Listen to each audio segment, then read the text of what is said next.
What's up? Grayson Report. Happy Monday. I forgot what day it was almost. How is everyone doing? What is up?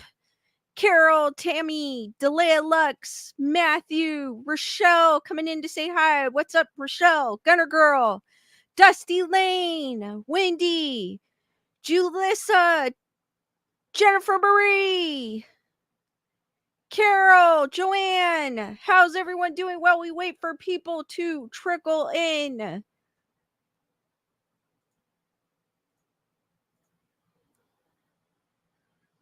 How's everyone's Monday? I know today's the last day of extreme heat here in California. In SoCal, today was a crisp 104 degrees. Today's the last day. It's supposed to start cooling down tomorrow. I cannot wait. I am dying. Scully Star Fashions, what is up? Jennifer Rigo's used to. I did. Barely.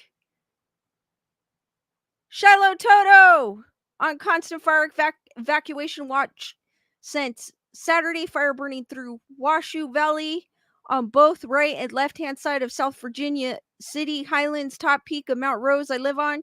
Holy crap, we've got that too, but luckily I'm not near any of them. But there's the Highland fire. There's the one I believe in Glendora here. Then there's one that just started in Orange County. So we've got three or four fires going on right now here, and you could see it when you walk outside in my driveway. It almost looks like a storm is coming in, but it's not a storm. It's smoke from the fire. The last time this happened was a couple years ago. I remember you would walk out and it was like Silent Hill. Literally, I'm not kidding you. If you guys are familiar with you guys are familiar with Silent Hill and how it had that hazy snow scene even in the game. That's how it was a couple of years ago because of the fires. It was crazy. Matthew with the hello. Jason Hawes ended his stream right in time. Awesome. I was watching a little bit of it myself. Matthew.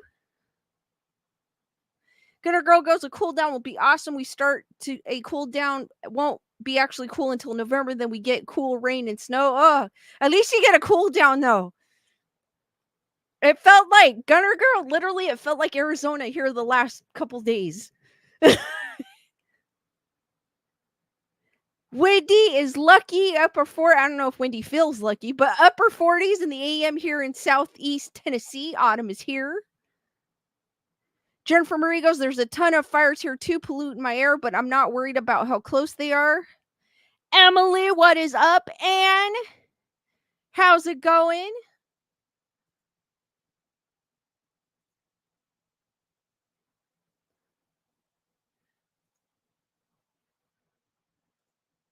How's everyone doing?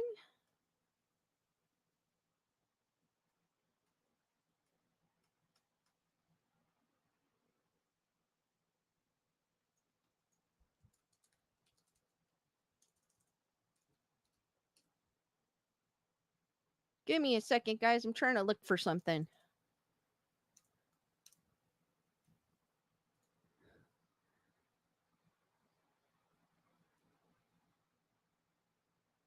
Wendy goes 30-degree temp change in the afternoon. I love fall.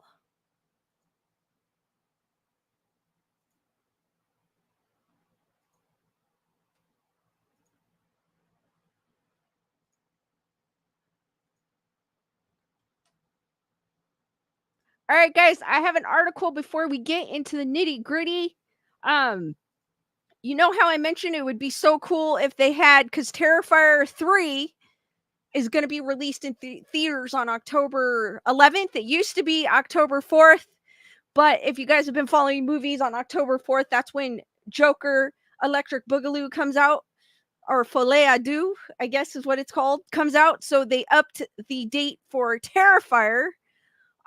Understandable, because Terrifier is going to get butchered in the box office against Joker regardless.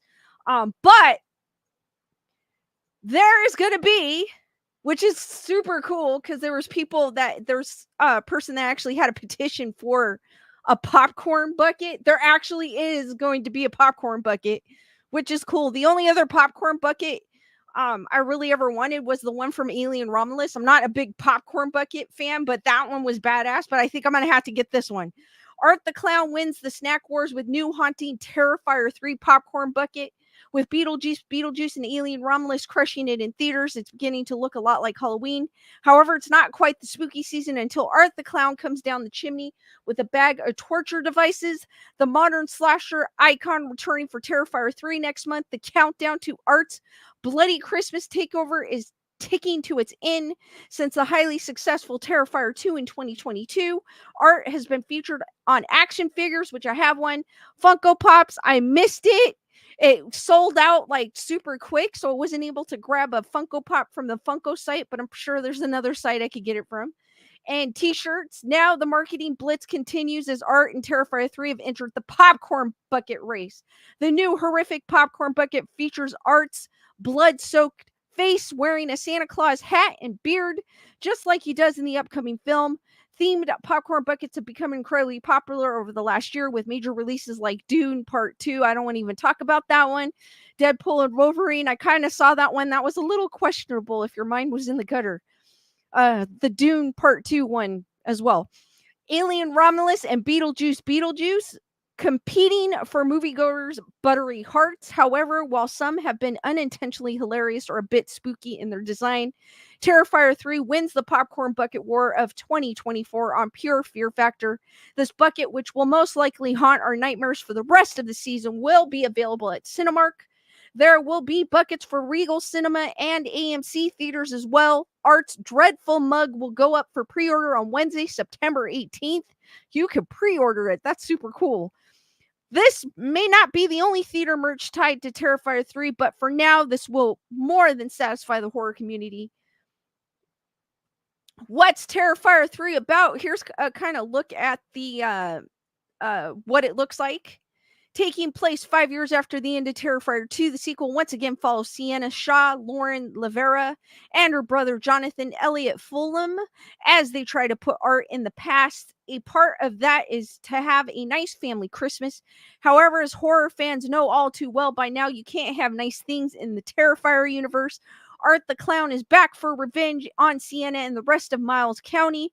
Forget a white Christmas. This Christmas Eve will be blanketed in gory snow alongside Lavera and Fulham.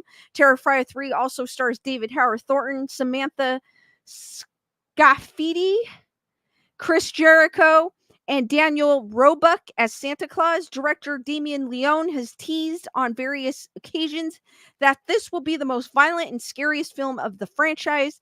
That's saying a lot given what traumatizing things Art has already done in the last decade. When does Terrifier 3 release? Terrifier 3 releases exclusively in theaters on October 11th, 2024, while horror fans wait for Christmas to come early this year and get their hands on Art's new popcorn bucket. You can view the latest trailer, which is out. Here's a cool poster, which I do have. It is in the other room.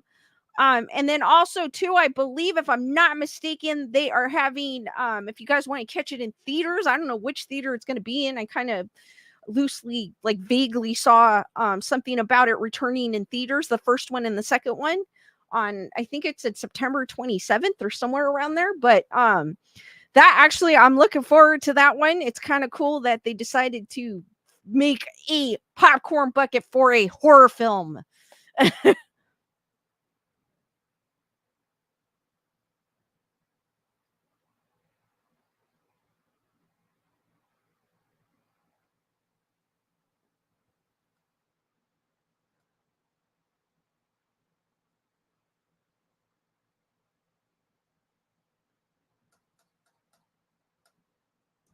Chris, hold on. You know what? I don't know what's going on with you. That's annoying. Wendy goes, it's my B-day soon. Any recommendations of a horror in theater this week? Speak No Evil with James McAvoy, I think it's called. Or See No Evil. See No Evil, I think. Am I? Hold on. James McAvoy. Why did I say freaking Jack? Lisa. Speak No Evil. With James McAvoy. If you're not familiar with him, he was in Split. He is an incredible actor. I did see the trailer for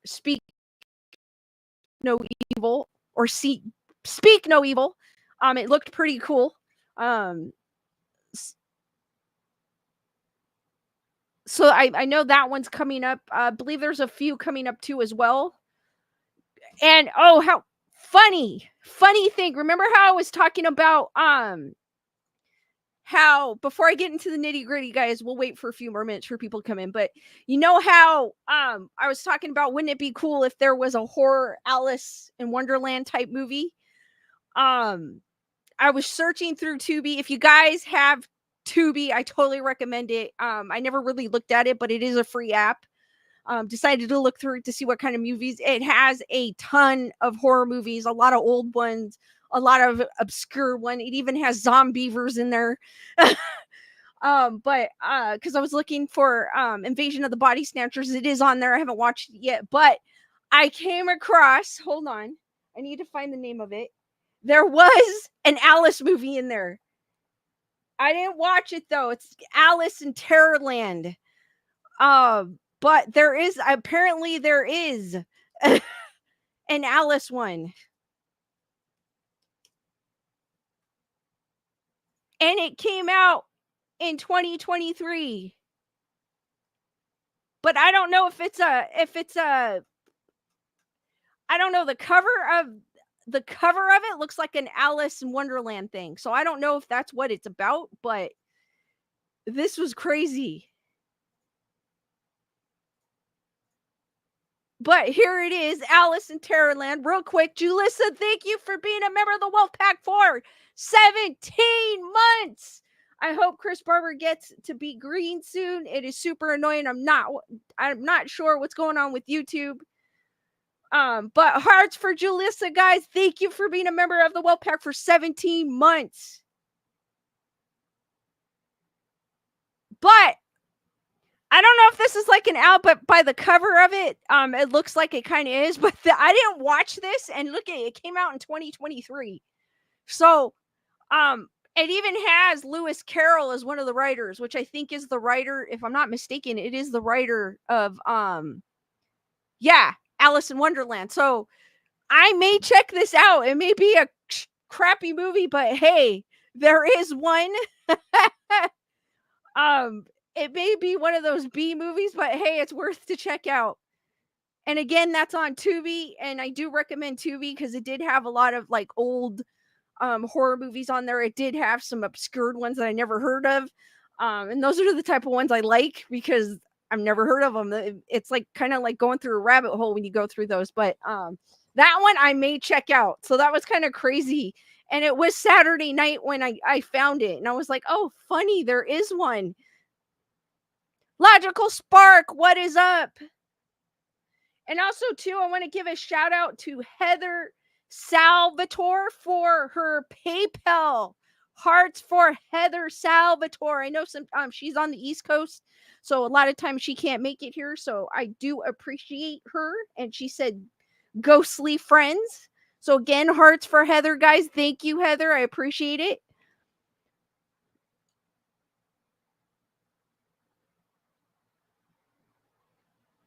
There must be something because YouTube likes to be scandalous.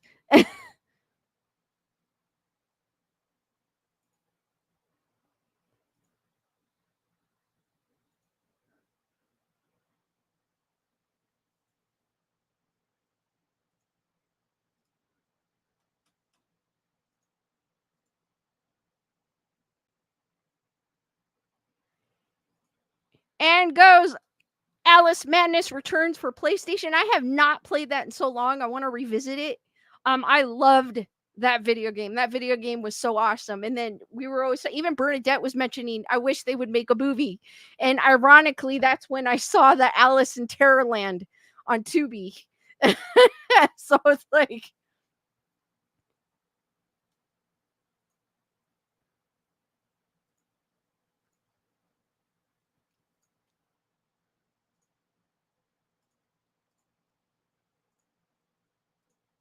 all right, I found this cool article. I wanted to do something different, and this popped up. It's kind of an old story, but Nonetheless, I thought it was kind of, well, not that old, February 2024, but it was originally published in December 29th of 2021.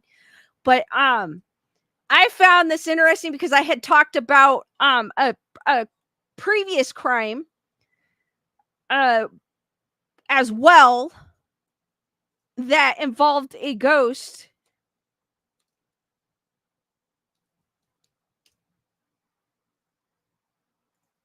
which I think was the Greenbrier ghost. And it was, if I'm not mistaken, it was her husband who killed her. And then her mom or something like that had a dream that her daughter was killed by the husband, and they convicted him on that. Well, I found this one, which is another one where a ghost may have solved her own murder as well, but the first one occurred in 1897, so I thought this was like, whoa, there's like another one. This is super cool. So this is the chilling story of Teresita Basa, the woman whose ghost may have solved her own murder. Teresita Basa was an immigrant from the Philippines who was found mysteriously murdered in her Chicago apartment in 1977, but then her ghost tipped detectives off to her killer's identity.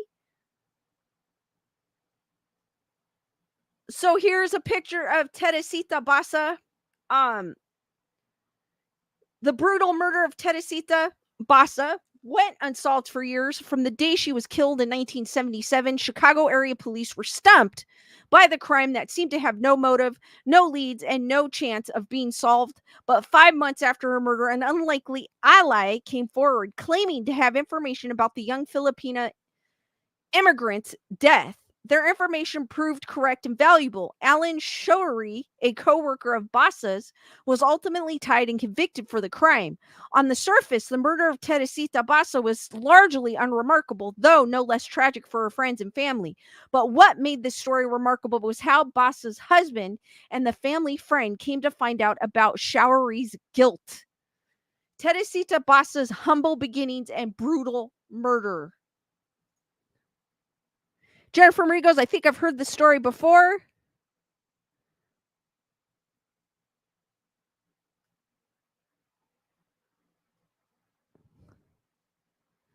Matthew goes, this was in an Unsolved Mysteries TV show. I'm pretty sure it was on something else as well. Born in 1929 in the Philippines, Teresita Basa came to the United States in the 60s in the hopes of earning a better life. Initially coming to the States to study music, she ultimately became a respiratory therapist where she worked at Edgewater Hospital. The facility, which was located just outside of Chicago, Illinois, once boasted Frank Sinatra as a patient and was the birthplace of serial killer John Wayne Gacy and Hillary Rodham Clinton. Teresita Basa led a quiet and unassuming life. She was pursuing a master's degree in music and would frequently give out complimentary piano lessons to neighborhood children. She enjoyed a relatively sedate life with her husband, Joe, when she wasn't working or studying for her master's degree. On February 21st, 1977, Ruth Loeb phoned Teresita and they chatted for about 30 minutes. Loeb would later testify that Teresita was expecting a friend to come over, but she didn't give any further details about who he was or the purpose of his visit. An hour after Loeb last spoke to Teresita, the fire department was called to Teresita's apartment after neighbors complained of smelling smoke in the area. Firefighters ultimately discovered Teresita Basa's naked and buried under the mattress with a knife protruding from her chest. Investigators ultimately determined that despite initial appearances, Teresita wasn't the victim of a sexual or an SA, and there was no physical evidence to lead police to her potential murderer. Teresita Basa's voice call out from beyond. For 5 months, police had no leads and no idea who could possibly want Teresita Basa dead. However, 6 months after she was murdered, the Washington Post reported that Dr. Jose C. Chua Jr., who was a co-worker of Basa's, claimed his wife, Remedios, was having visions about Teresita's murder. Doctor, I would like to ask you for your help. The man who murdered me is still at large. Dr. Chua claimed his wife said while she was in a trance when he pressed his entranced, sorry guys, wife further about her identity. He said, I was really surprised and scared when I asked her name and she answered, Aiko I am Teresita Basa Akawai. Akawai, which means I am Teresita Basa, but she told me I had nothing to be scared of. She was really pleading for me to help solve her murder. According to the book Teresita, A Voice from the Grave, Basa's ghost pointed the finger at Alan Showery, a respiratory therapist who was also a coworker of Teresita. And although Showery initially tried to get the case against him thrown out because all the evidence came from the great beyond, police testified that Showery went quietly with investigators when he first was suspected in the murder, almost as a tactic acknowledgement of his guilt. After an initial mistrial, Showery ultimately decided to plead guilty to the crime on February 23rd of 1979 and was sentenced to 14 years in prison for his crime. He was ultimately let out on parole in 1983. Sorry, guys, I can't read today. And evidence suggests he returned to New York City shortly after he was released. So, guys, what do you think of this crime? Like, this crime and how, I mean, it was a mistrial, but he went and plead guilty, so there's something to it. Because why would someone automatically plead guilty?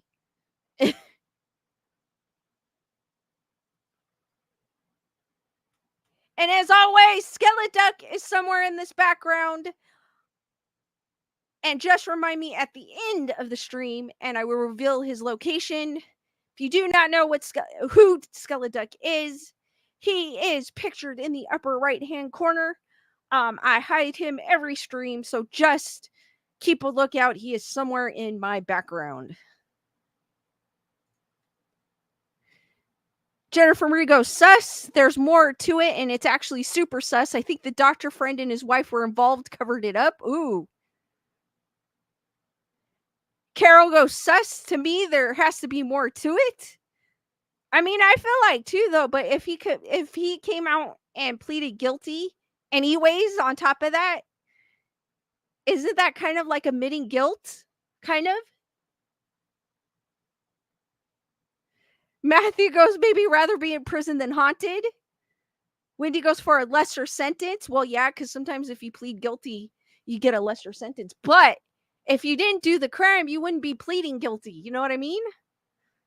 So it could be. I kind of agree with you, Jennifer, for me, that there could be more to the story than what that article is telling us.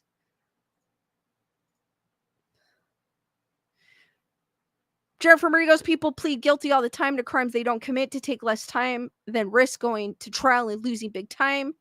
Julissa says sometimes people plead guilty because they can't take the interrogation anymore. True. That's true.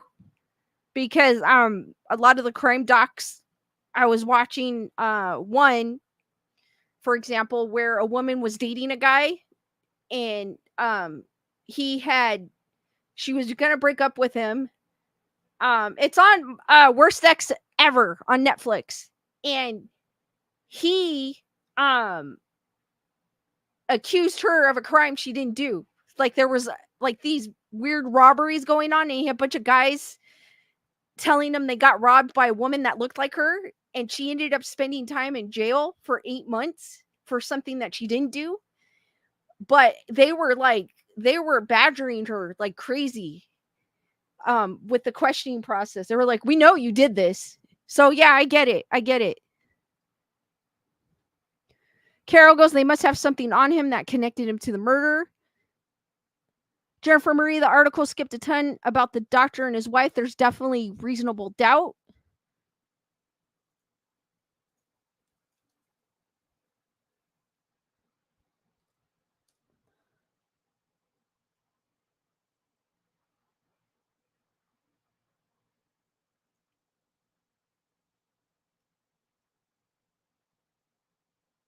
Let me see if I can find another one that kind of says more. Give me a second.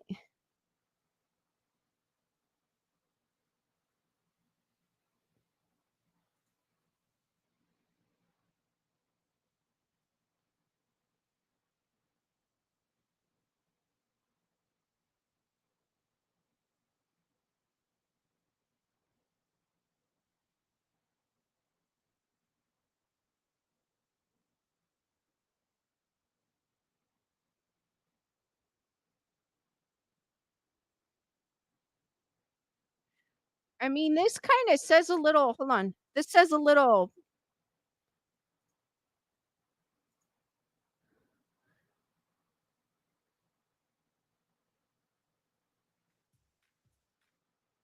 So it goes Dr. Jose C. Chua, who claimed that his 38-year-old wife, Remy Remy Bias Chua, had gone into trances 3 times, saying she was Basa, as reported by the Washington Post. The doctor said his wife, Remy Biasa, or oh my gosh, Remy Bias, when in trance, would speak in a strange voice and accent, and that she identified one Alan Showery as the man who stabbed her in the chest and set her body on fire. During a pretrial hearing in circuit court, the doctor quoted his wife's voice as saying, "Doctor, I would like to ask for your help. The man who murdered me is still at large," as per the Post report. The doctor and his wife, Remy Bias, I know I'm butchering her name, were also from the Philippines, like Basa. Remy Bias Chua was Basa's colleague at Edgewater Hospital, where Showery was a respiratory technician. According to the Washington Post report, the doctor stated that Remy Bias, when in trance, spoke in Tagalog with a strange Spanish-sounding accent. Tagalog is the national language of the Philippines. I was really surprised and scared when I asked her name, and she answered, "Akoi, I am Teresa," which the previous article had stated.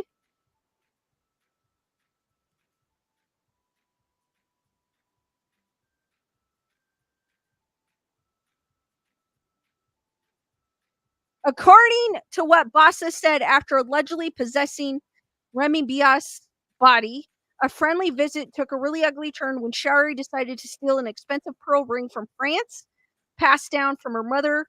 Esquire reported Shari had allegedly gone to her place to fix her broken TV. Not only that, the ghost even gave them the phone numbers of those who can help identify the jewelry, according to the reports. Despite the fact that the police could not find logic in all of this, they thought there was no harm in following up with whatever was coming their way. After reaching the suspect's home, they found his girlfriend, Yanka Kamluk. The stolen jewelry was reportedly found in Yanka's possession. As per Esquire, the police were able to confirm this with Boss's cousin. Just as the voice had said, Showery soon confessed to the crime.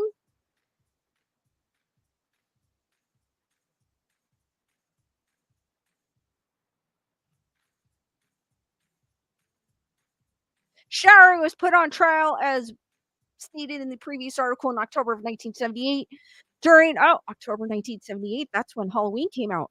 During the pretrial hearing cited above, his lawyer William Swano had requested for the murder charge to be dropped, stating that the police arrested him on nothing more than the Chua story. Never to my knowledge has a man been arrested because of supernatural vision, Swano said. A quote, as quoted to by the Washington Post, police have never been informed of a criminal's name by a voice from the grave. Police homicide investigator, there wasn't, like I stated before, there was the Greenbrier's ghost. Police homicide investigator Joseph Statula also acknowledged that the doctor's story was the only lead they had when they questioned Showery. Judge Frank W. Barrow, however, denied the defense motion to dismiss the murder charge and went on with the trial. I see no reason to restrict the investigatory power of the police, the judge said, as quoted by the Washington Post. Whether they believe the voices or not, they had to check it out, he added. It's not like we're going to cross examine the voice or anything of that nature.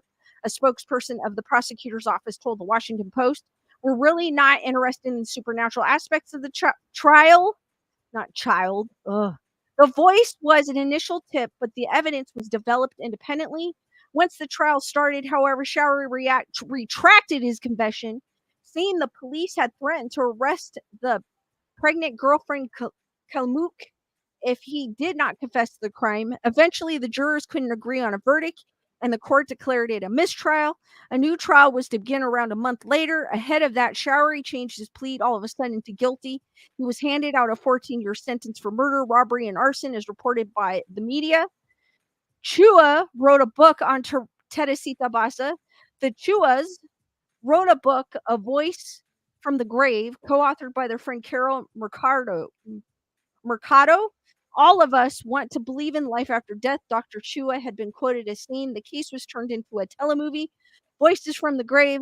The movie executive producer John Cosgrove said Chua's life had returned to normal in the years following the murder and trial. There are no more psychic or paranormal events in her life, he told the Chicago Tribune. She's living a quiet life. She hated the media glare of 1978 and 79. As for Showery, they released him from jail in 83 on parole just 6 years after Basta's death.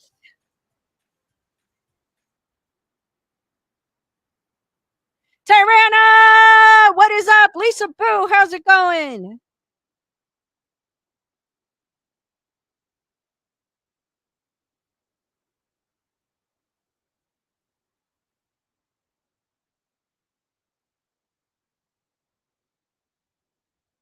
Jennifer Marie goes, there it is, false confession under duress. If I was a juror for that trial, I would not have convicted. This case is wild. I could have swore like the first article had said something about the mistrial.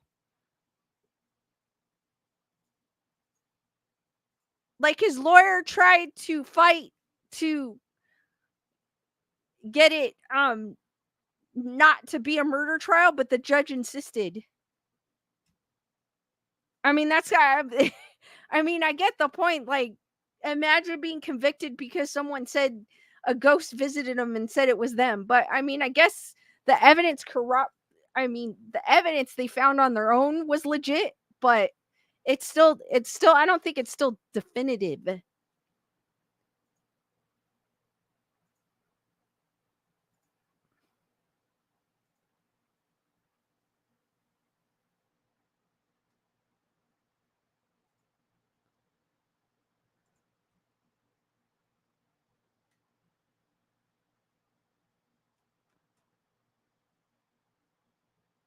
Emily Parkinson. When was this? This was in 1970. It was like February 21st when the murder occurred in 1977 in Chicago. Jennifer Marie goes, Dr. Chua should have been looked into more for sure. I agree.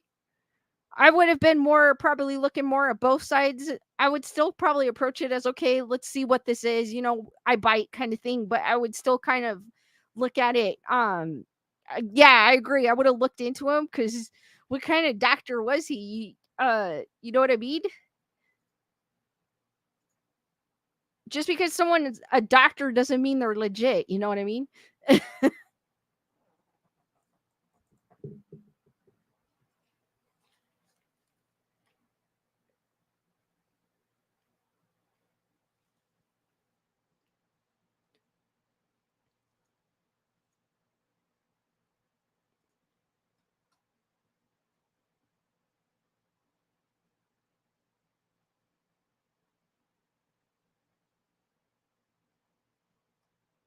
And then of course there's a book by them, but I wouldn't want to read the book.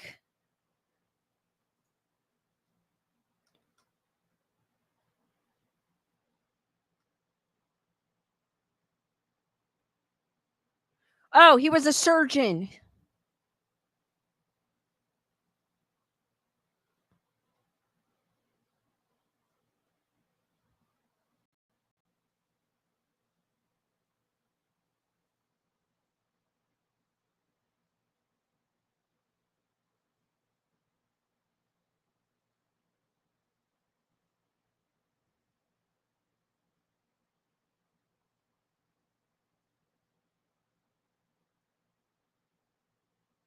It's funny how I found this other article.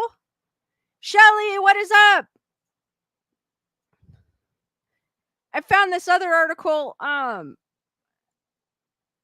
it says surprisingly, Detective Joseph Statula and Lee Eplin took the Chua seriously. There was a fact that Alan Showery had the initials AS, the same initials they'd seen in Basa's diary, but there was more to it than that. I talked to pimps, prostitutes, drug addicts in the Belmont area, Detective Statula said in the book, Mysterious Chicago History at its Coolest by Adam Seltzer. Dr. and Mrs. Chua are educated, intelligent people who live in a $90,000 house, a distinct change for me. I wanted information on this murder. I listened and acted on what they told me. It doesn't matter if they have a $90,000 house. You know what I mean?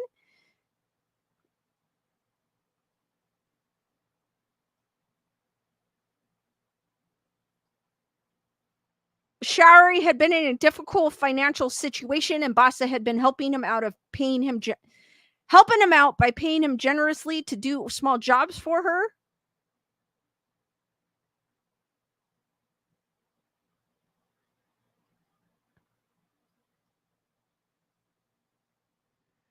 They found Kalmuk, which is Showery's partner, to have a pearl ring and a jade pendant that had belonged to Basa. She said Showery had given her the jewelry as a late Christmas present.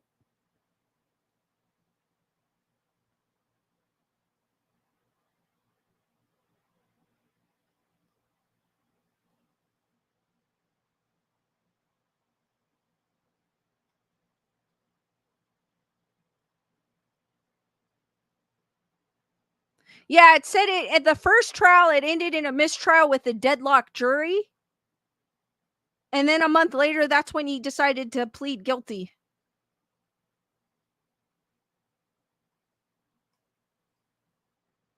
And it is on a episode of Unsolved Mysteries, if you can find it.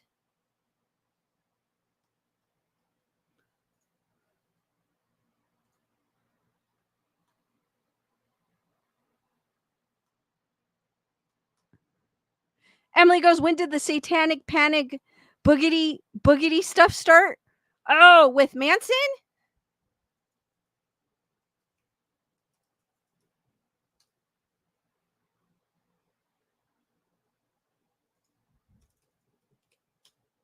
I think that started in the 60s, if I'm not mistaken. Jennifer Marie goes, plenty of the rich, well-educated people have murdered their loved ones and had their spouses help them cover it up. I'm just saying it's possible. Yeah, that's what I'm saying. It's possible. That's why I wanted to read that to you guys, because I was like, no, it doesn't matter. Anybody, you could have a well-dressed man. There's plenty of them. There's plenty of them where the wife had no idea their husband was a killer. That kind of thing. Shelly goes, anything is possible.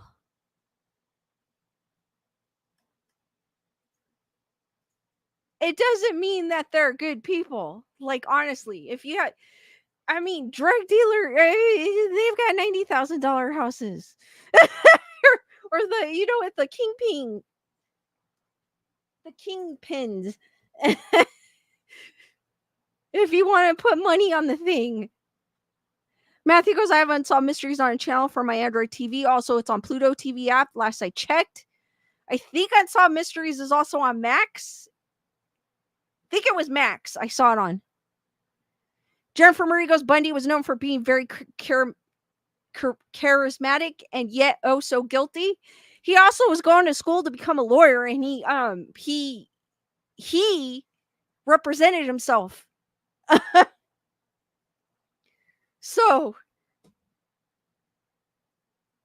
and I think there was a girl that was with him for a while, like his girlfriend, that had no idea. It's like, who's that one that they just caught him, like, after a while, where the wife had no idea? I can't even remember his name. I have a picture his face, but I can't remember his name.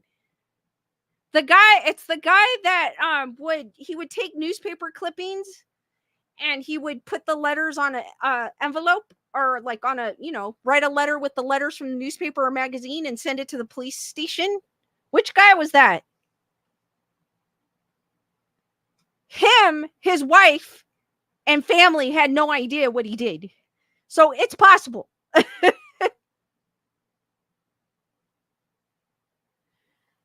Shelly goes, look at the list guy. His wife and family didn't know, did they? No, I don't think so. No, it's not Panda. It's not the Zodiac. It's they just recently caught him like a couple of years ago. I know the Zodiac did that too. I'm sorry. Oh, I can't think of his name. It's gonna kill me.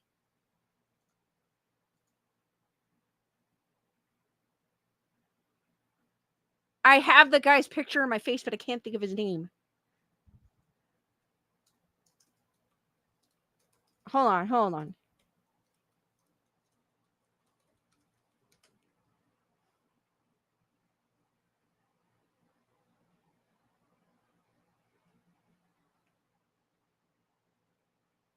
I am not gonna remember his name, and it's gonna kill me.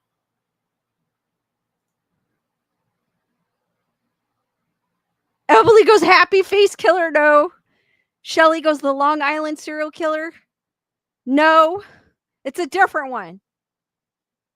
It wasn't in.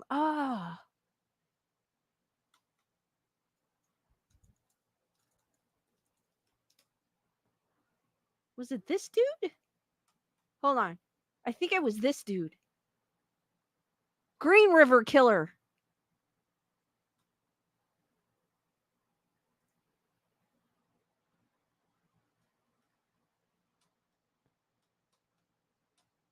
Was it? Yeah, it's this dude. The green, I think that's him. Green River Killer? If I'm not mistaken. I might be confusing it with someone else. Like, he was recently caught.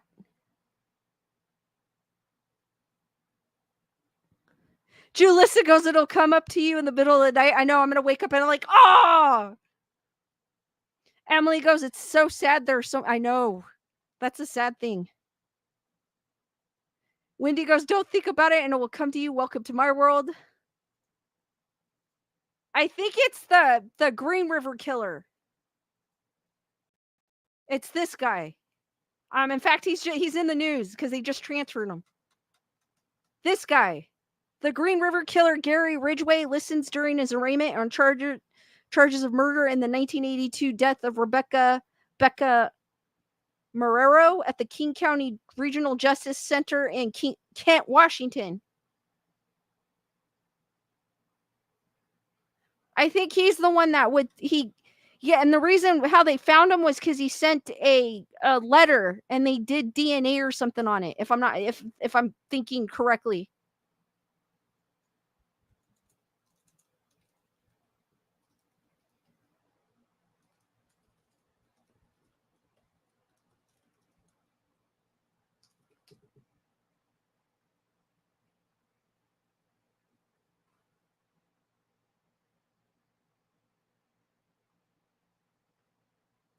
And it was in Seattle too, which is kind of weird because Bundy's from Seattle in that area.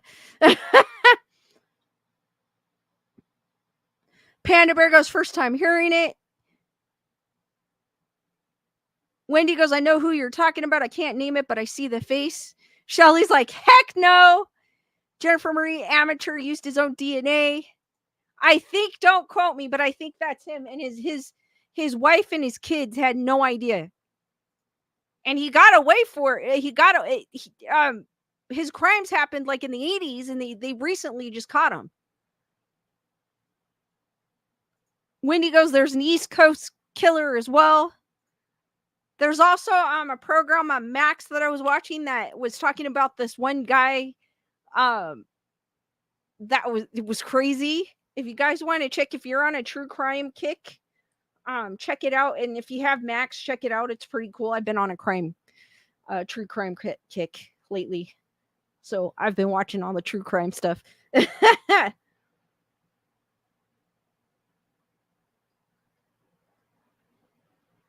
But I forgot the name of it.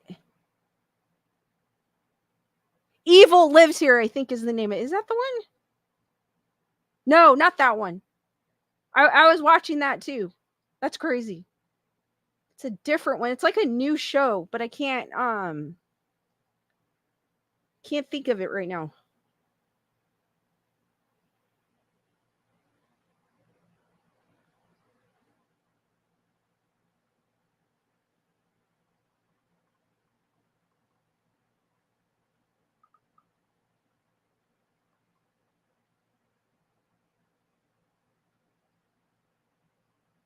can't think of the name of it. I always forget the name of things that I watch. Julissa goes, I was going to say the Golden State Killer. He was also caught because of DNA. They caught him in Citrus Heights. My sister lives a couple of blocks from his house. Oh, wow. Emily goes, lessons for most of these serial monster prostitutes beware. Exactly. You never know.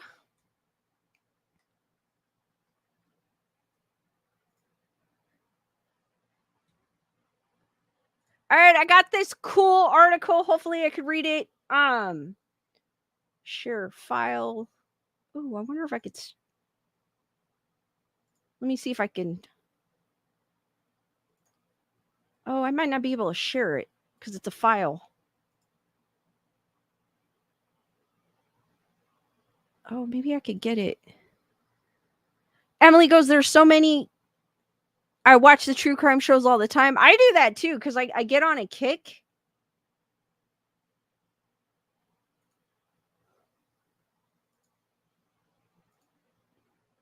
Let's see. No, it won't let me show it.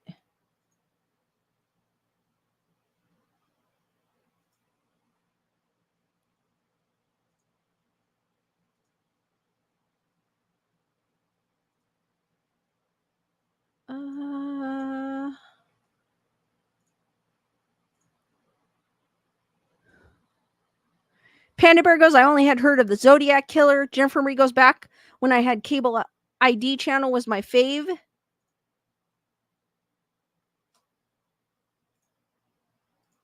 Lately, I've been watching like Max and Netflix to catch like the true crime stuff because they have some cool ones. Lately the ones I've been watching are like like the boyfriends and they end up or boyfriends or husbands and they end up being something completely different. Lisa Boo goes, I wonder how their brain works. I wonder too, because it's crazy to think. It's crazy. Like literally, some of them are just crazy. Tyrana goes, very interesting. Love true crime. Jennifer Marie goes, Max has a lot of great docuseries about different cults. They do. Oh, isn't it crazy that the new lead singer, I'm going off of a rabbit hole here, but the new lead singer that they chose for Linkin Park is a Scientologist? Isn't that crazy? Curious Potato, what's up? That is crazy. I was like, what?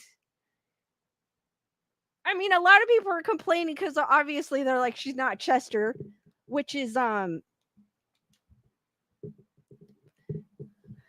but then to find out that she was friends with what's his name, Masterson, that is just crazy. I was like, what the heck? And it's funny because a lot of the questions, like I'll read the comments, right? They were like, there's people that literally do not know what Scientology is because they were like, what's wrong with Scientology? I'm like, you guys don't know what Scientology is? I didn't really know about what it was either. I just knew a snippet of it, so I can't blame them for not knowing. But Tammy, I did see that too. His son is not happy with him either, which I don't blame him. But that's crazy. And a lot of people are saying, do they know that she was part of it? Or did they not know? Jennifer Marie goes, Scientology needs to stop making themselves happen. Exactly. Panda Bear goes, I know of it for years. Emily goes, can you say cult? Exactly. I was gonna go underneath the pipe, but I decided not to. And I was like, they're a cult. They're part of child trafficking. They people can't just leave. They make you pay to take these classes. They promise you things. I'm sure they promise them things that don't come out to fruition. But that's crazy. All right, guys, I'm going to share. I can't share it on the screen. I thought I could. Julissa shared me this funny story. She had emailed me a funny story. So if you guys have a funny story, a story you think I may like. Maybe it's an experience you had. Please email me graysonreport13 at gmail.com and I may share it on my next live stream. Hopefully I could read it. She said she was going to send me, but I think I could read it. This is the Moss Beach Distillery, home of the famous ghost, the Blue Lady. Yes, Curious Potato, Tom Cruise is one. The Lonely Restaurant. Sorry, I got that thing where I need glasses to see far away, but I can't read with my glasses on. If it makes sense.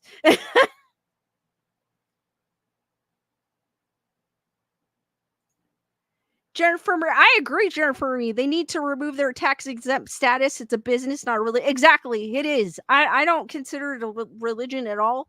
I mean, I'm pretty open to each his own to what they believe in, kind of thing. If you believe in that, I'm cool. I'm not going to fight you. I'm not going to push what I believe onto you, or stuff like that. I've never been like that, but um, I agree. I agree. They are not a church, and I think it was around Clinton's presidency is when they became tax exempt and became a religious organization, if I'm not mistaken. So it's like, nah. So this is the Moss Beach Distillery. Julissa shared this with me. The lonely restaurant sits on the hill above the Northern California beach. Hold on, I don't know if you guys can hear me. Let me unplug this. From time to time, fog and mist swirl around it and the homes that are on either side. Tourists and locals alike come for the excellent food and the magnificent Pacific Ocean view, or they come for the ghost. For the Moss Beach Distillery is never empty as long as the spirit called the Blue Lady roams its interior and the beach below, the beach where she was murdered.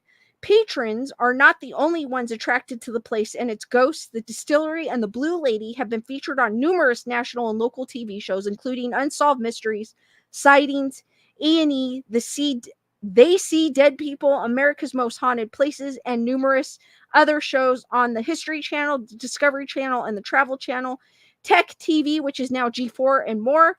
The restaurant, now known as the Moss Beach Distillery, was originally built as a house, then taken over in 1926 by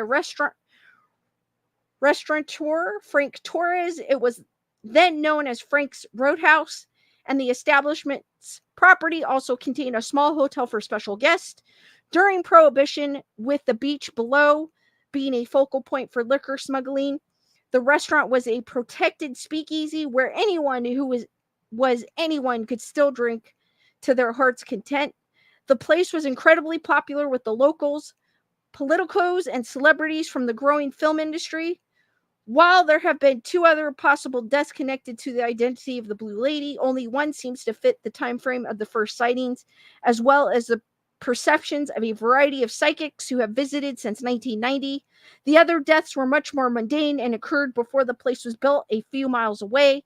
While it may be the ghost herself who's promoting the more romanticized tale, it does seem to fit according to local and historians. During the early 30s, a piano player at the restaurant was graced with the presence of a beautiful young woman night after night. It is said that the two had an ongoing affair. Unfortunately, the young woman who's said to have worked in the hotel that once stood where the parking lot is now was married, though supposedly separated from a husband who mistreated her. She was most often seen wearing bright blue clothing, giving her the nickname the Blue Lady even before her death.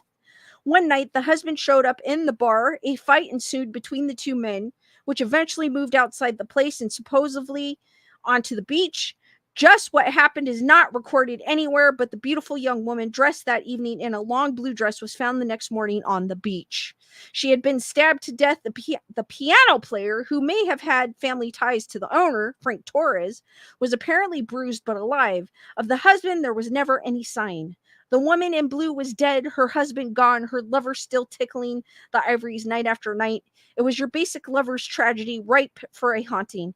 And of course, that's exactly what happened as people began citing an apparition of a lady in a blue dress, first on the beach, then eventually in the restaurant and hotel. For decades since the early 1930s, the sightings continued in and around the restaurant, with folks regularly seeing the lady in blue in spots such as the ladies' room, the bluff outside the restaurant, the piano, and more. Since parapsychologist Lloyd Auerbach been investigating and attempting to communicate when people do see her, she modernized her garb and often drops the blue for a chic black. In the 70s, the visual sightings tapered off a bit, but apparently the ghost learned how to move things as lamps, bottles, glassware, and even chairs reportedly moved of their own accord. And as visual sightings dropped, people began reporting intense subjective feelings of a presence. In one particular spot in the main dining area, patrons regularly asked employees about the table where they're sitting, as they felt a presence or something strange, and people who didn't know the legend of the place routinely have asked if the restaurant is haunted. Can you feel which table seems to be the blue lady's favorite? Some of the movements reported since the 70s include boxes of liquor stacked inside against the door in a room with no people and no other way out. The outer door in the Fitzgerald room opened again and again on a request of a medium from Japan. The inn lamps at the bar and the lamp over the hostess station swing on their own accord. A chair levitated and flipped over in front of 3 people. Lights have been turned on and off by themselves, flying but not breaking glassware. During a major reservation for earthquake safety, workers reported unexplained happenings with the plumbing and lights they had up. Male workers in the kitchen reported being pinched or whacked on the rear end when bent over. For a time, the phone lines would all ring at once, though the phone company claimed no one called. During a TV shoot, all the chairs on the patio toppled over like dominoes for the producer and host. Well-known parapsychologist Lloyd Auerbach began his in-depth investigation of the distillery in 1991 for Japanese TV and has continued to today. Over the years, he conducted numerous investigations and dining visits, as well as participating in TV coverage of the distillery's continuing ghost story. He brought other scientists, investigators, psychics, and mediums with him, with some of the most interesting data coming through the various psychic mediums. He's presented a formal paper on working with various mediums at the distillery as a major parapsychology conference, and written extensively about the case and his involvement in his book, A Paranormal Casebook, Ghost Hunting in the New Millennium. There's no question in my mind that the Moss Beach Distillery is haunted, though it's just as clear that the Blue Lady, who we've come to know as Kate, has a mind and schedule of her own, spelled Kayte, says Auerbach. Because of the frequent visits and attempts at communication with her, she's seemingly taken a shine to my efforts and cooperates somewhat when I ask. Annette Martin is one of the psychics in Auerbach's work. I'm probably butchering his name. I apologize in advance. And the one he has worked most often with at the distillery. She has worked with him on this and other cases, as well as having worked successfully on numerous police cases. She, Kate, is very curious about other women's appearances, the way they wear their hair and clothes, Martin says. Martin thinks the black evening gown is Kate's way of being fashionable. Auerbach and Martin have also held several spirit communication sessions, aka seances, at the distillery to get in touch with the ghost. One of these sessions was witnessed by local reports and media representatives who got the opportunity to question the Blue Lady through Annette. It was during one of her early talks with the Blue Lady that the ghost told Martin that her name was Elizabeth Claire Donovan, but that she liked to be called Kate now. That's what I loved about her, her sense of humor, Martin laughs. She told me I'm dead and I can be called whatever I want. Auerbach notes that the name Elizabeth Claire was the first and middle name many other psychics and local witnesses provided as well. In the communications, the ghost also made one emphatic point. She likes to be around people, especially people who are happy, since she, the ghost, expects her loss love to also be drawn there. According to Martin, she's happy, she's flirtatious, and has no intentions of leaving. She is so content because she's surrounded by people who are eating wonderful food and enjoying themselves immensely. She did pass along something she did miss, strawberry ice cream, as an experiment with another psychic, Ankasha Amenti Auerbach, talked the psychic and the spirit through a process to allow Kate to telepathically get a sense of taste of the food Akasha was eating. It was an amazing thing to watch, said Auerbach, as Kate, through Akasha, alternated between laughter and tears of joy. It was like her soul touched mine for a moment and thanked me for allowing her to come into my body and use it for that experience, says Akasha. Kate told Martin that she died in her lover's arm and promised to wait for him. She still waits. However, things have changed as Martin and Auerbach have confronted Kate with the likelihood that her old love is not going to come, so why is she still there? Kate's happy at the Moss Beach distillery, said Auerbach, and that seems to be the key issue for her. As for us, her emotional acceptance of her stage and playful attitude makes the place great as a target site for continued investigation and monitoring. In the long run, such cases might help us get a better understanding of what a ghost really is and why people keep reporting such encounters. Will she ever move on? Perhaps, if she gets bored. But in the meantime, she has the restaurant, the staff, her favorite investigator, and psychics' attention from local and tourists, and apparently the time and inclination to travel. More and more mediums report visits from Kate. The Moss Beach Distillery, if anyone wants to visit, is 140 Beachway, Moss Beach, California, 94038. They do have a website to check it out. That sounds like a cool story. Thank you, Jalissa.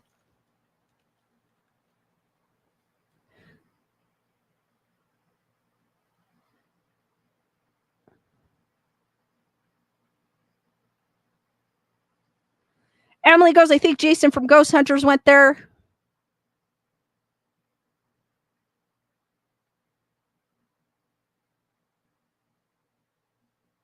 Tarana goes, I'm the same, can't read with my glasses. It's annoying. I kind of got used to it, but when it first started, it annoyed me. And then I went to the doctor and they're like, you have to have readers. And I was like, what? I was like, what? I've already had glasses since I was 12. And now you're telling me I've got to have readers with my glasses? Like, come on, I could read without them. It makes no sense. It still does not make no sense to me. Jennifer Marie goes, what other religions that are not cults forces you to purchase their BS program and books to reach a new level? Exactly. I agree. Wendy goes, I agree. I don't use mine, even though I have them. The progressives. Shelley goes, scientist is based on mental illness. It is. They basically, it's like with anything. It's like when you get someone that's down and out, they're going to believe anything to find the light, the light in the sense. And that's how I feel like people get mixed up with that type of cult type of thing, because they're looking for something that they don't have, and then the cult gives it to them, and then they realize this is what it is after. A lot of them realize after, but I think with Scientology is like they get stuck and they don't think they could get out.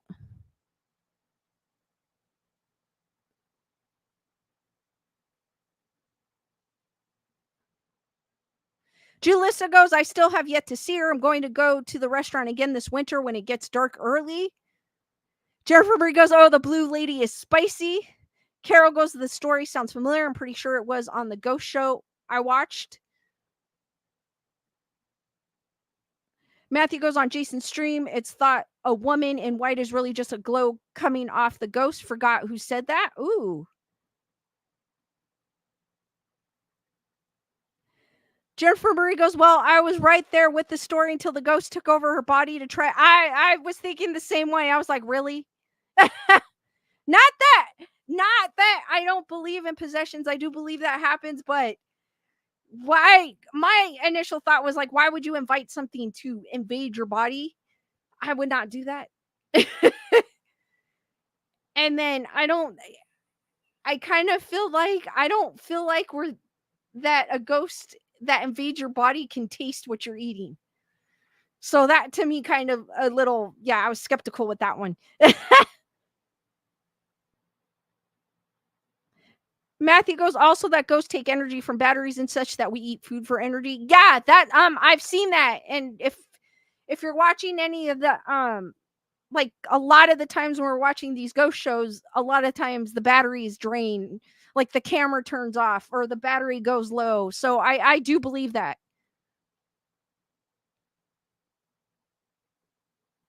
Curious Potato goes, yep, cults promise to give a need like all exactly. They do.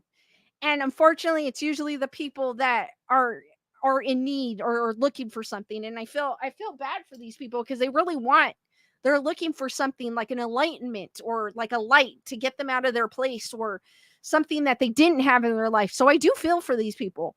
And I feel that and it's sad that they get mixed up into this stuff.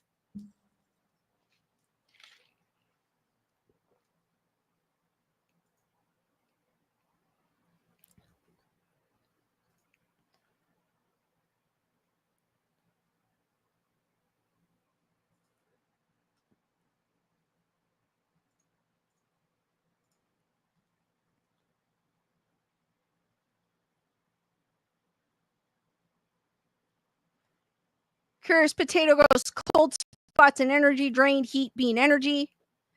Jennifer Marie goes, I read an autobiography recently where she knew she was in a cult but didn't leave because she liked the attention they gave her when she felt her family didn't care about her. So sad.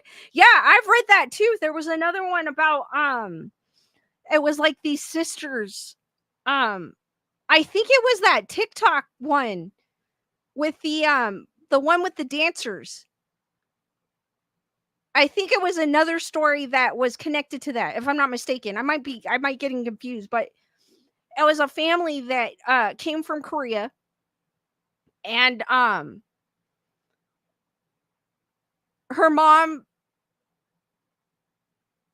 came here with just them two. They left the dad over there separated. I forgot what the reasons were, and mom was like an alcoholic or something. I might be getting this off or something like that. Something where they weren't getting something at home, and they found these people, which I think were the TikTok cult people. If you guys are familiar with that, and they got lost into it, but they got out of it, luckily. But it took her, one of them got out because she realized right away what it was. And she was like, this is not what I want. And she escaped. Like, she literally just left. And it took a while for her sister because her sister was like high ranking in the organization. So, like, one of like a ranked person in the, like they would take her money that she made and put it towards something. I don't know what they did, but it was something like that. But finally the sister got out of it. It was crazy. It was kind of like it was preaching like they were supposed to be Christian, but they weren't. It was like a weird offset of it.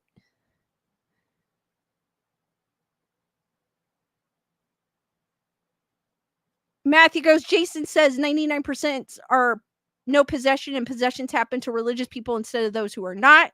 But I might be remembering it wrong. Jennifer Marie goes, I know what you're referring to because I also watched it, but the book I read was a yoga cult. Curious Potato goes, the leader of Scientology is living in a gross mansion while all his followers live in cells. Yeah, I believe it. I believe it.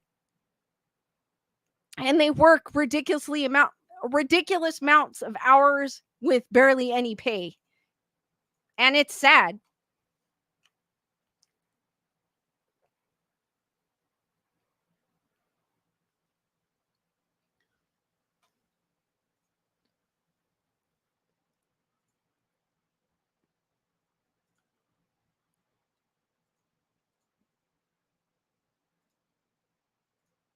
So I found this article in the Sun. Left to rot inside an abandoned town haunted by ghosts, where families were forced to leave kids 100 years ago thinking, sorry guys, there's a gnat in here, thinking they'd come back. The abandoned homes and buildings now act as a natural museum. Tucked away in a corner of Turkey lies an abandoned village whose residents were forced to leave after ghost sightings. The town of Kiyako was once, I am butchering this again, I apologize, was once a lively and integrated community of Greek Turkish people, but was left to rot by locals some 100 years ago. This is an aerial view of what Kiyakov looks like. which was abandoned 100 years ago. Here's another view. It looks pretty cool, actually. It has now become a true ghost town that sits empty except for tour groups visiting the historic place that failed to stand the test of time. Most of the houses in the city have now lost their roofs and their collapsed walls sprout with vegetation. The ruins of houses, churches, and other buildings can be found in the city, which was once housed or homed to thousands of people before they left the town. The eerie streets have been left behind with people able to wander from building to building and have a glimpse at the lives of those who used to live there. Jane Akate, the co-author of A Guide to Kayako, claim one reason for the abandonment of the town was the palpable sadness that still lingers over the place following the tragic events of the 20s. The last of the town's people were predominantly Greek Orthodox, but they were persecuted and forced out of their homes following the Greco-Turkish War of 1919 to 1922. This was due to the signing of the Treaty of Lausanne in 1923, which contained a protocol for a population exchange between Greece and Turkey. It permanently barred Greek Orthodox refugees from returning to their homes in Turkey and instead forced them to leave their homes for Greece. While most of the Turkish towns evacuated by the departing Greek Orthodox residents were rebuilt, Kyakov was left abandoned. Some say people never returned to the once blooming village because of ghost sightings. Oh my god, I am gonna butcher this. Yigit Ulas Astamur, a visitor from Ankara, dubbed Kayakoi as a dark mirror of our past. He told CNN this was once a Christian village. Now what we see is a bitter reflection of what happened. And because most of the buildings are intact, you can feel what life was like here. What finally ended the life inside the small town was the 1957 Fathai earthquake that damaged much of the infrastructure of the village. Jane added there had been earthquakes, that there have been storms, the climate, the weather, the rainstorm, everything has impacted the interesting place. Over the years, the mortar holding them together has crumbled and things fall apart if you don't take care of them. The abandoned homes and buildings now act as a museum that takes visitors through the journey of time. Visitors today can pay a small fee of £3, I believe that is, at a small kiosk to enter the abandoned city. I mean, it didn't really talk about the ghosts in that article, but it's cool to hear about ghost towns. It looks beautiful, even though it's like ruins.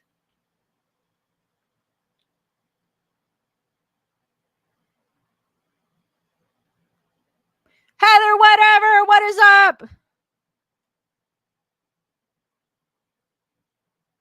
Curious Potato goes, I'd love to see a true ghost town.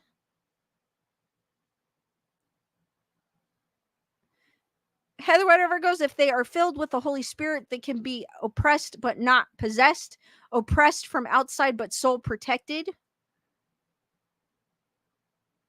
Curious Potatoes asking, has anyone gone to a genuine Old West town? I've gone to Tombstone. I don't know if that's considered an Old West town, but I've been to Tombstone years ago with the Birdcage Theater and the OK Corral.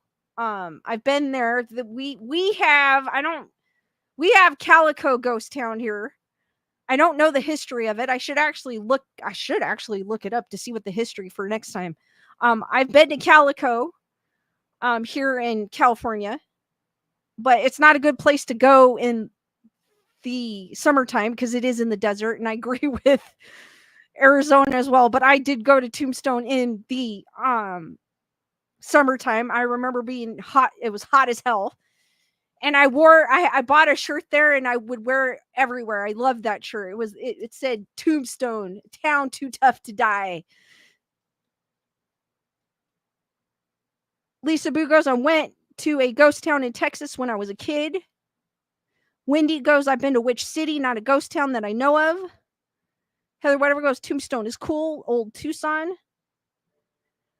Jennifer Marie goes, The Birdcage is such a good movie. Chris goes, I've been to Tombstone back in 71. I think when I went, it was in the 90s. Matthew goes, ghost hunters went to the birdcage. Remember the line going up and over the bell? Also, ghost, I believe a few of them, and Ghost Adventures has gone too as well. Julissa goes, yes, Columbia, California is another good town, gold rush town. I've been to one in Nevada too. It was a gold rush town, but I can't think of what it's called. But I've been to the one in Nevada as well.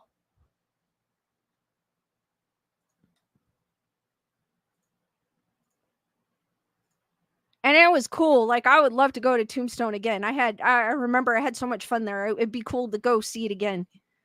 But definitely not in the summertime.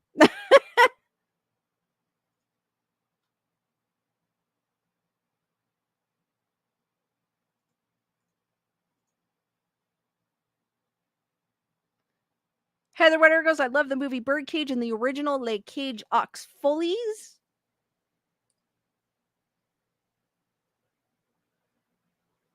Also want to give a shout out for Heather Whatever for your PayPal. She says, hi. Hearts for Heather Whatever. Thank you. I appreciate it. Thank you for the support.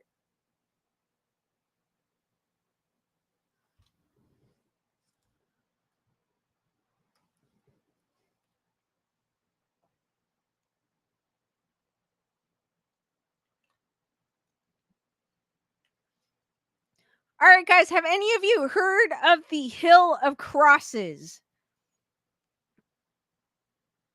Gunner Girl Goes Tombstone was a great place until it burnt down. Luckily, they were able to rebuild it, although classic costumes couldn't be replaced. It's a cool place. If you guys are ever in Arizona and happen to, it's an awesome place to go. It's pretty cool, full of history. I wasn't really checking out Ghost at that time, so I couldn't tell you if it was haunted or not, but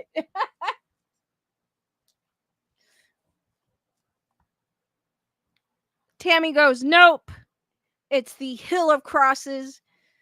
Curious Potato goes, I think I've heard it. I have never heard of it. I happened to come across it on it was on one of those sites, the scariest places to visit or some crap like that, or strangest places to visit. One of those two. I don't know what it was. So I looked it up.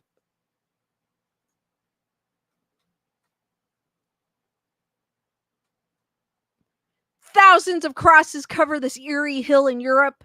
No matter how many times the government tried to level it, the unique pilgrimage site endures.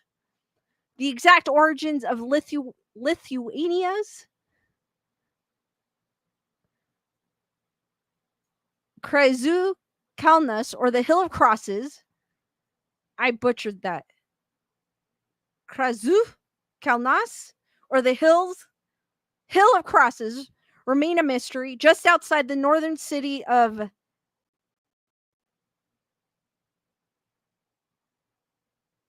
Saulawi.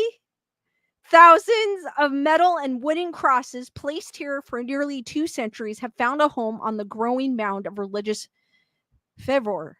Dangling rosaries chime in the blowing wind and provide a rolling soundtrack for icons of saints and photographs of revered local patriots.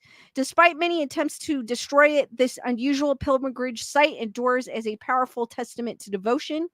Legends and fables color the history of the Hill of Crosses, first mentioned in writing dates to 1850, but some think the crosses appear earlier, left by mourning relatives of the victims of revolts against the Russian regime in 1831 and later in 1863. The Tsar suppressed national identity by limiting religious expression, so families were forbidden to honor the dead with proper burial. In cemeteries, many believe the crosses crop up at the end of the 19th centuries after an apparition of the Virgin Mary holding baby Jesus asked the believers to cover the holy place with these icons. So this is the Hill of Crosses pictured here. That is an eerie, I mean, it kind of looks eerie looking because it's just a bunch of crosses. That is crazy. The tradition of carving religious icons have been handed down thousands of generations. UNESCO recognizes cross-making as an intangible cultural heritage of Lithuania, a symbol of national or religious identity, uniting the community in the face of adversity. During the Soviet era, religion remained banned and the Hill of Crosses off limits. In April of 1963, the entire site was bulldozed and burned down by the authorities, even though the Hill of Crosses was destroyed 4 more times, each time locals risked political danger by defiantly rebuilding the site under the cover of darkness.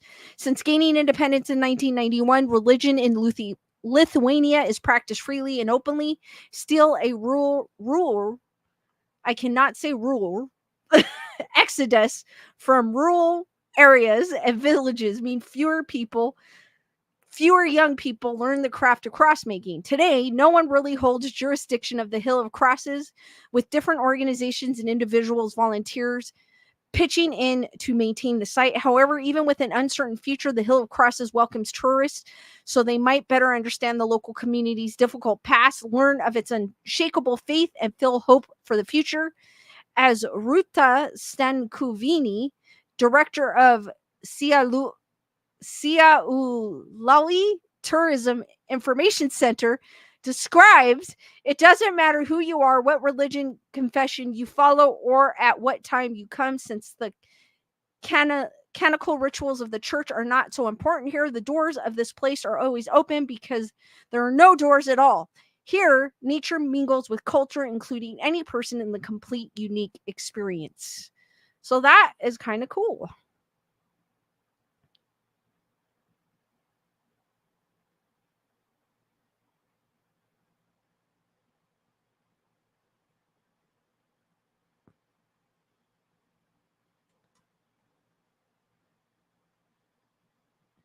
Curious Potato goes, the crosses might have been X'd or XS.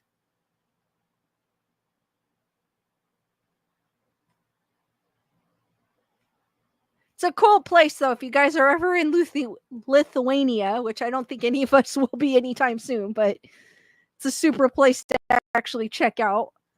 I'm not a religious person, but that seems like a cool place to check out. Strange place. It's a strange and unusual place, but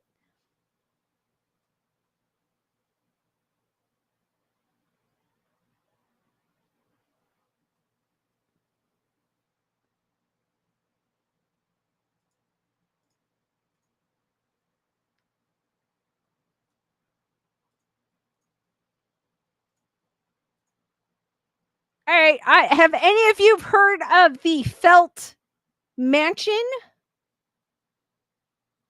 Lisa Boo, I'm there right with you. Transylvania is so cool. I've seen Transylvania. I've seen like Dracula's calculator. Oh my god. Dracula's castle on I think it was in 90 Day Fiance. Cuz the girl was dating someone in Romania, I think it was. One of those countries. And one of the dates was to Dracula's castle, and it was cool. Heather, whatever goes, I can't afford to go to LA for now anyway. Lithuania will wait. Jennifer Murray goes, why is the duck facing away from us? Doesn't he like us anymore?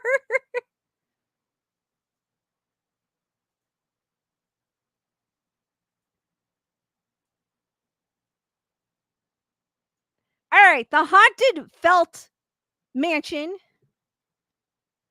This is from Mysterious, Michigan.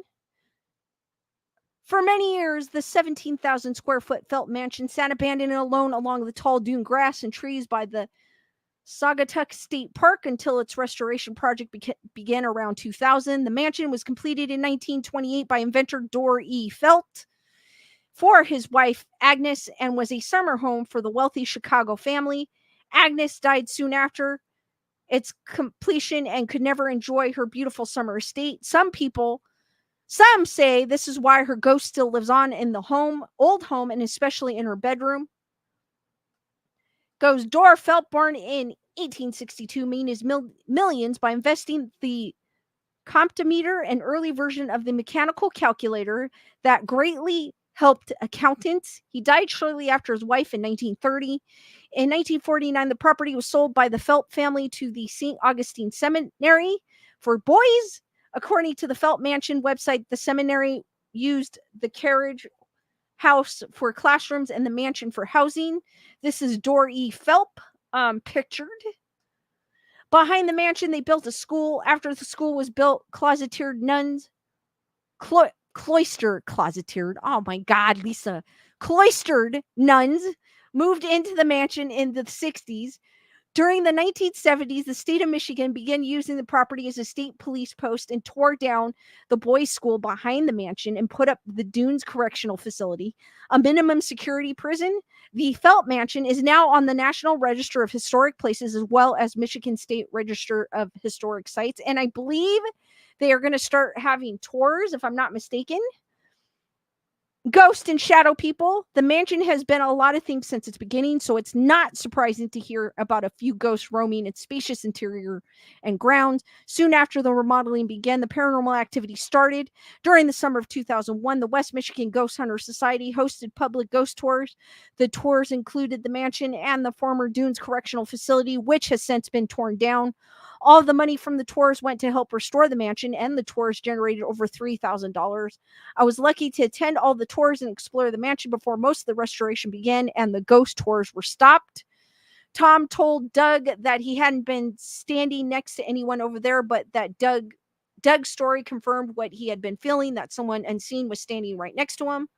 I can honestly admit we had some really strange stuff happening while helping out with the tours. Doug of Ghostly Talk podcast remembers standing outside the mansion and seeing Tom Matt, a paranormal investigator from Great Lakes Paranormal Research at the time, standing very close to someone by the large fountain.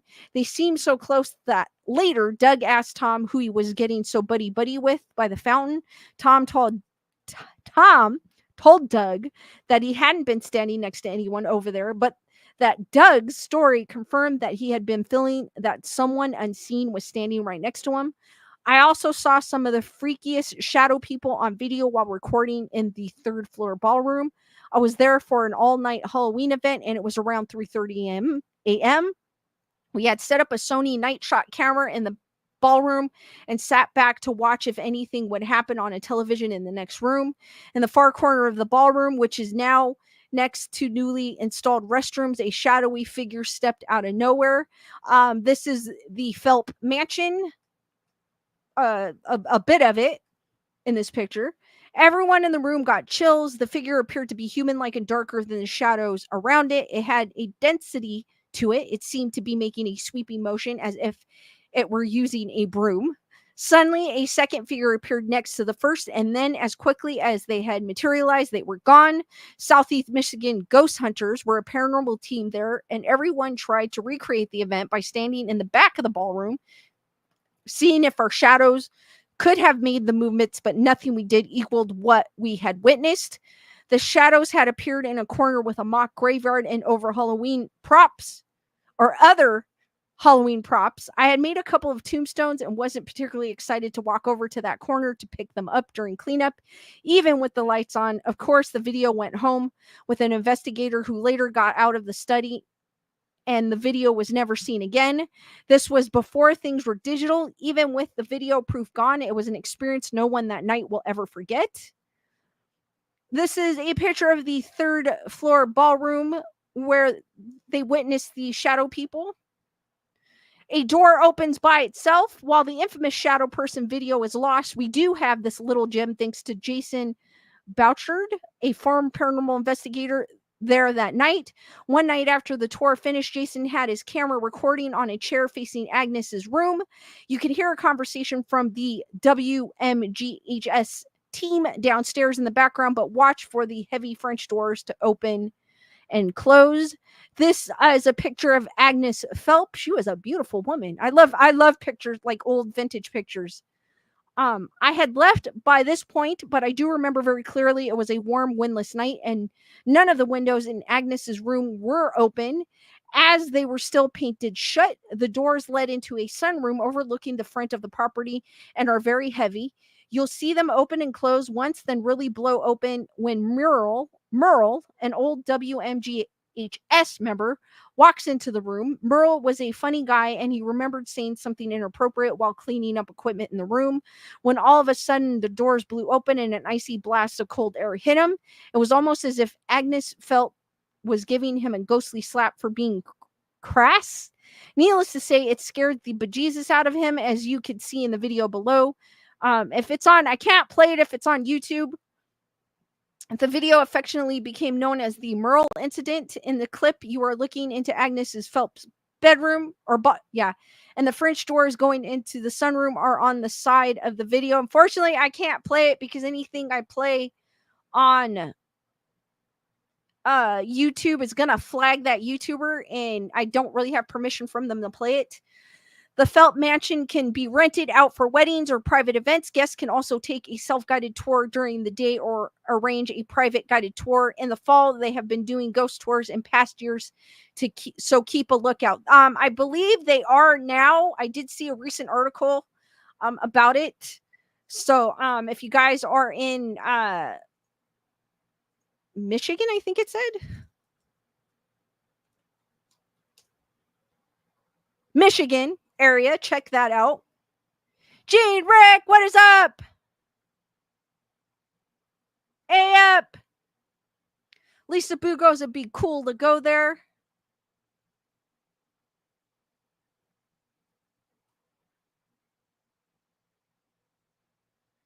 It sounds like a cool place, a beautiful area. Kind of sad that Mrs. Phelps didn't live to see the finish, the end product of the house. So that's why they think she haunts it, which is understandable. I mean, it kind of sucks. And then he passed away shortly after, which kind of sucked too. But it didn't say what she had passed away from, so I'm not sure, and how old she was.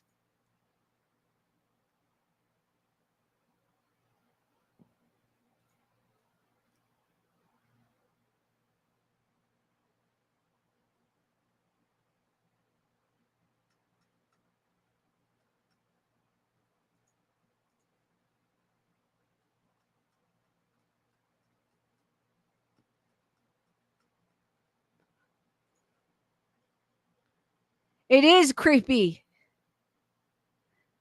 All right, guys, I'm going to open it up for questions. If you guys have any questions, feel free to ask. I'll give you a few more minutes to look for Skeleduck.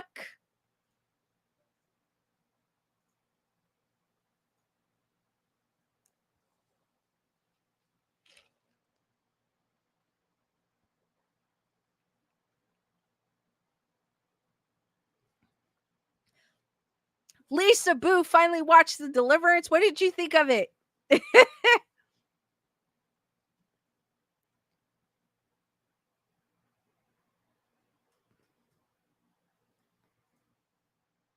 Again, if you guys are looking for something spooky to watch is it on Netflix? Netflix has The Deliverance. It's out if you guys have Netflix. It's about the Amons case. Or Demon House, if you guys have heard of Demon House, which is the documentary by Zach, the most hated paranormal investigator known to man, or it seems like it. It's about the experiences that they went through, but it's loosely based. There's also The Watchers on Max, which is, I feel like it's more sci-fi, but it can be a little bit like what the hell is going on, by the daughter of M. Night Shyamalan, and it's on Max if you have Max. Tubi, that I discovered. I knew about it, but I never really looked about it. It's a free app, so if you guys are looking for something free, check out Tubi. They have a great collection of horror movies. Curious Potato goes, Lisa, do you ever go wild camp? No, I don't. I rarely go camping. And the only time I go camping is during a music festival. So that's not really camping. That's more glamping. But no, I've never done that. Lisa Boo goes, I like Glenn Close in it. She did a good job. Glenn Close was awesome in it. I mean, the one scene that they're talking about, I'm not going to give it away, but there's a scene in it that everyone that can't believe that she had that lion in there, and I think Lisa Boo, you'll know which one.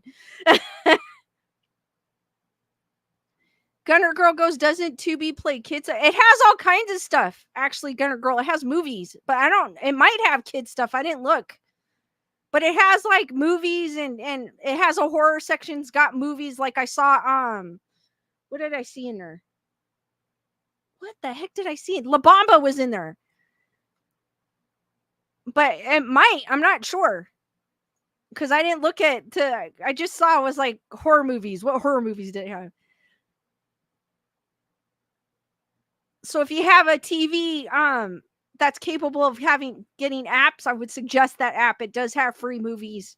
It won't have the newer movies on it, I don't think, but it has a lot of the older movies. Lisa Boo goes, yeah, it was funny. Talking about Glenn Close's what Glenn Close said. I'm not going to give it away in The Deliverance. Heather Whatever goes, I camped a lot. I want to try glamping now someday, I hope. When I was younger, I used to camp. Like my dad would take us with a tent trailer. We'd go out to Joshua Tree. But I haven't really done so lately.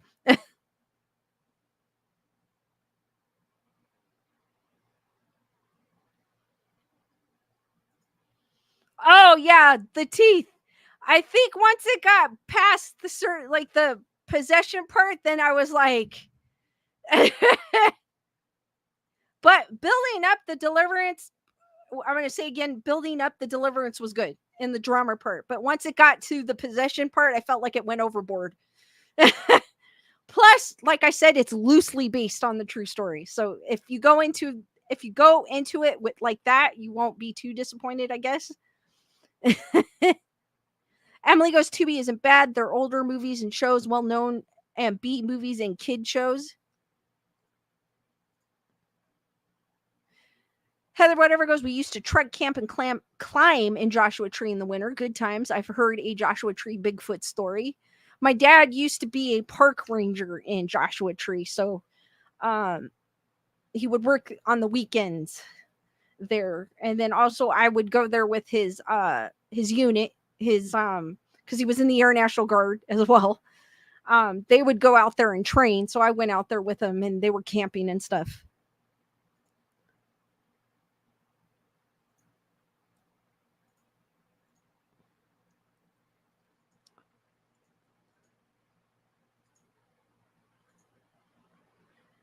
And they would rappel down the mountainside. I did that too when I was a kid. I had a cactus hook, ran into, I don't even know what kind of cactus, but it was a cactus that was prickly and it had like the prickly part was like branches and it got stuck in my leg, I remember, and they were pulling it out. D nice.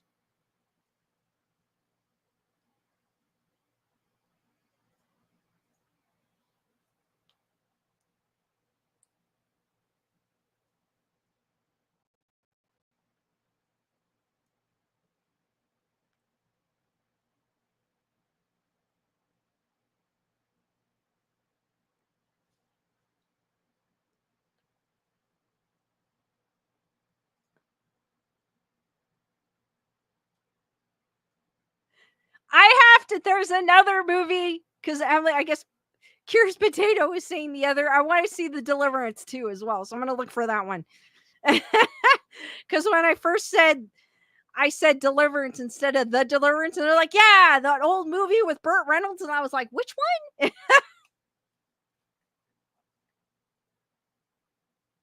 Heather Whatever goes, I love everything you tell us about your parents. You honor them. Thank you, Heather Whatever. I appreciate that.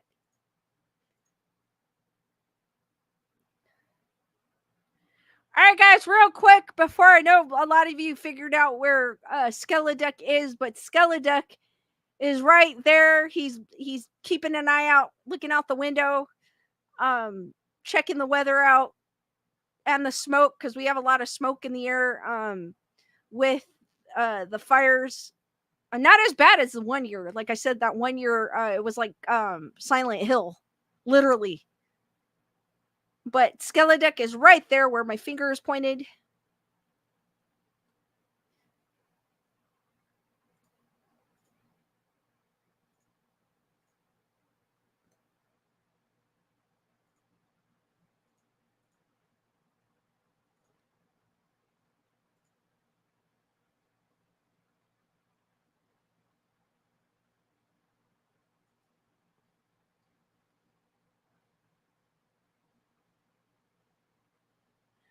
D Nice goes, the air quality took me out. Well, the heat too.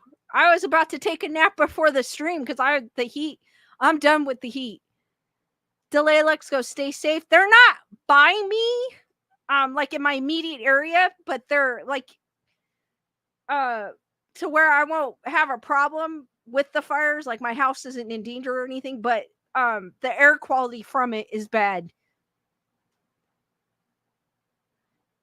Guys, don't forget to smash that like button when you get a chance. Matthew goes, Skeleduck attacks the burglar position. Dusty goes, the duck is protecting you.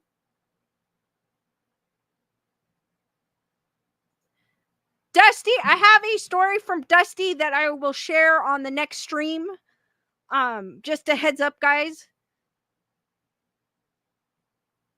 And thank you, Dusty. I got it. I'm going to share it on the next stream.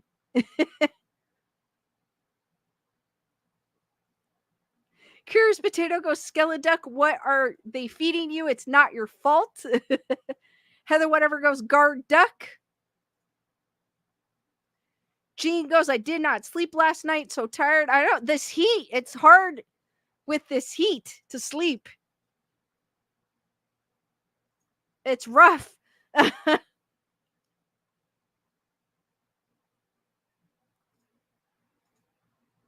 But luckily it's going to start cooling down tomorrow. I mean, it's still going to be hot tomorrow, but not as bad as today.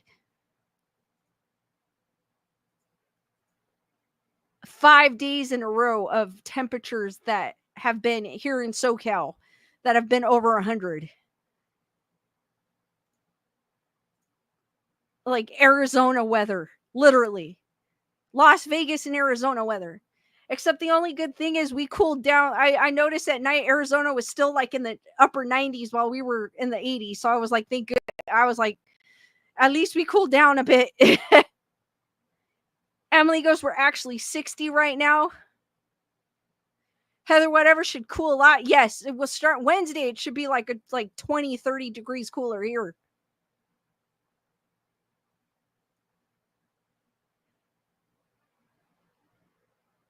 G. Rick goes, I tried, then had to work, wanted to call out so bad. Carol goes, it's 58 here. Oh, you guys are lucky. It is. Hold on. I don't know how accurate this app is. It's 89 here.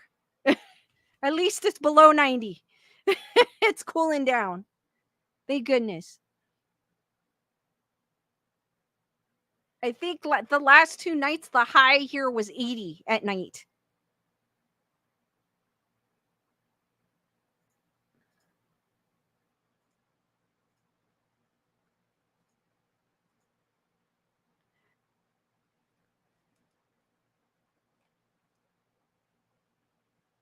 Delea Lugo, thank you for your PayPal. Twinkies and coffee. Hearts for Delea Lux, I believe, on here. Hearts for Delea, guys. Thank you, Delea. Hearts for all you guys today. I'm going to get this right one of these years.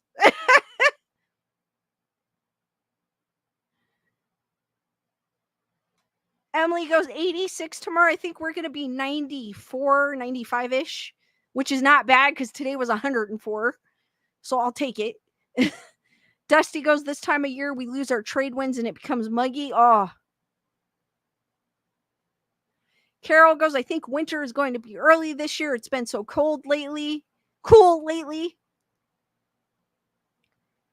Gene Rick goes, hell has opened up. The furnace was on for sure.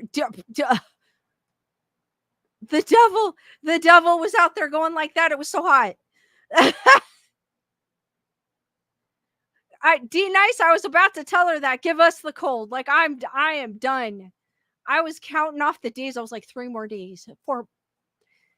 Now we're here. So I'm like, ugh. We had a mild summer, honestly. I mean, it was hot, but not hot like it was these past 5 days.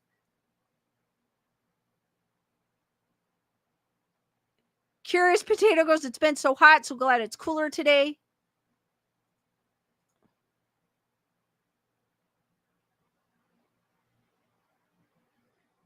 I think it's been so hot, even the birds outside, I've noticed usually they eat the bird seed up right away, and I noticed I still had some left over from 2 days ago.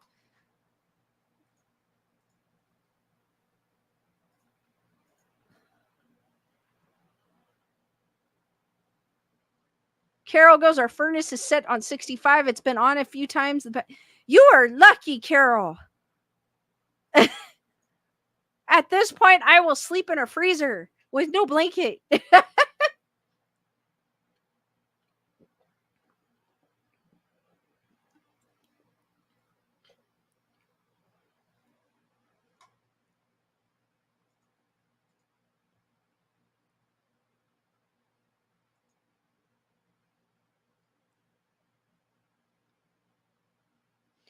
Tyranna goes, thank you for the great stories, Lisa. Have a great night, everyone. Thank you, Tyranna.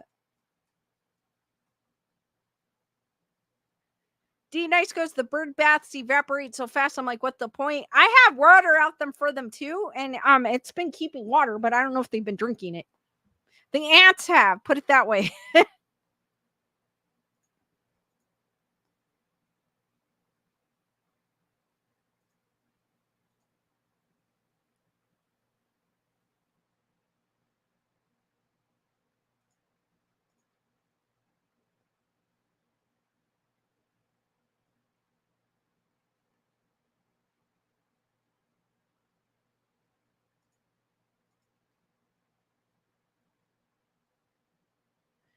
All right, guys, any last minute questions before I end this stream? Dusty goes, we don't have heaters. Not looking forward to the nights in the 50s. Oh, wow. I mean, at least the one thing about winter, at least you could cover yourself up and find a way to keep warm. You know what I mean? In the summertime, it's like there's no relief at all unless you go completely naked. And even that, there's very little relief. That's why I prefer wintertime, because at least you can, like, put on your, heavy, thick PJs and put a blanket on and a big old hoodie to keep warm type of thing. Delay, I did shout out your PayPal earlier. But thank you, Delea, for your PayPal.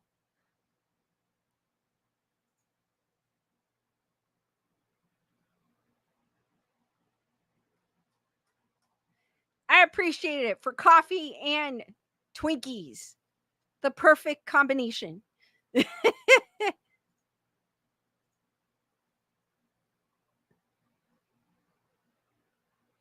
D Nice goes, also, I woke up at 6 to make breakfast for my parents, but we had an ant problem to where I didn't start cooking till 10. Wow.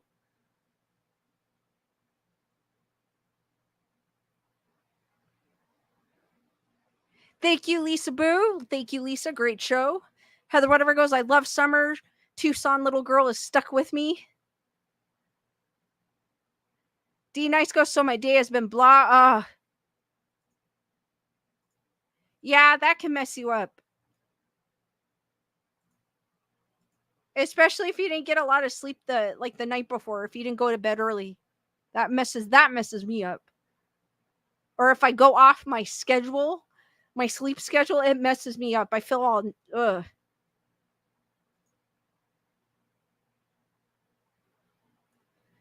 Emily goes, we're almost back to heat at night and air conditioning during the day.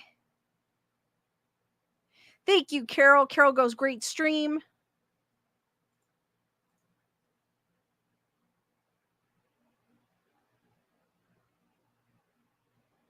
All right, guys, I am going to end the stream here. Thank you for joining me on this edition of Grace Report. I will see you on the next one, which will be Thursday at 7 p.m. Pacific Standard Time. Be there, be squared, stay spooky, and sweet nightmares, guys. Good night, guys, and I'll see you on the next one, and have a great Tuesday and Wednesday. Good night, guys, and thank you.